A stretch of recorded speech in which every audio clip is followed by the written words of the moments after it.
خلیفہ کے نام پراسرار خط۔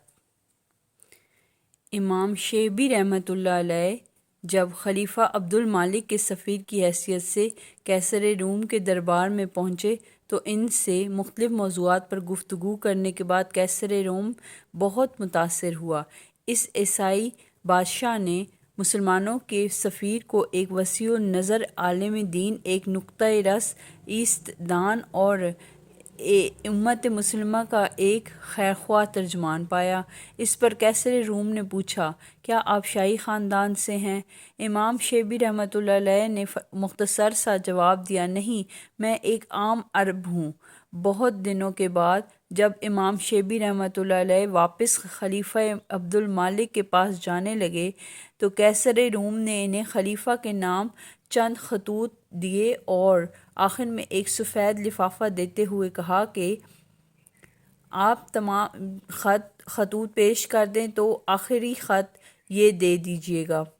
امام شیبی رحمۃ اللہ علیہ نے ایسا ہی کیا۔ انہوں نے جو کچھ سلطنت روم میں دیکھا تھا اسے بحیثیت سفیر زبان بیان کیا اور ایک ایک کر کے قیصر روم کے تمام خطوط بھی خلیفہ عبد المالک کے مطالعہ کے لیے پیش کر دیے۔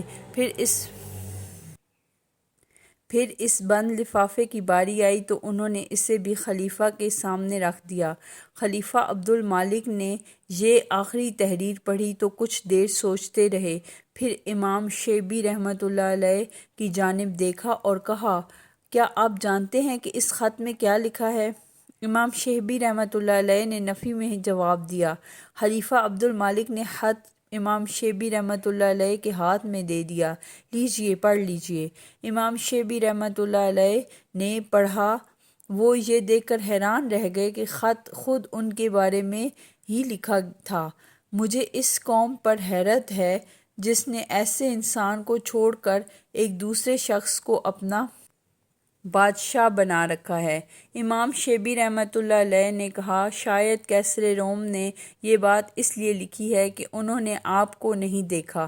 بہرحال اس خط کے بارے میں مجھے معلوم ہوتا تو میں اسے لے کر نہ آتا۔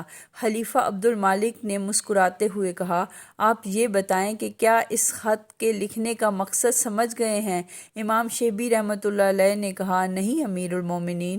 خلیفہ نے کہا، قیصر نے یہ خط اس لیے لکھا ہے کہ وہ آپ جیسی قابل قدر شخصیت کو ہمارے درمیان نہیں دیکھنا چاہتے اور اس لیے یہ پیرایا اختیار کیا ہے کہ ہم آپ کو ایک خطرہ محسوس کرتے ہوئے ختم کرا دیں۔ یہ بات قیصر روم تک پہنچی تو اس نے کہا، خلیفہ عبد المالک نے ٹھیک سمجھا، میرا یہی مقصد تھا، لیکن تاریخ بتاتی ہے کہ یہ مقصد پورا نہیں ہوا کیونکہ یہ علم و دانش اور صلاحیتوں کی قدردانی کا دور تھا، انہیں خاک میں ملانے کا دور نہ تھا۔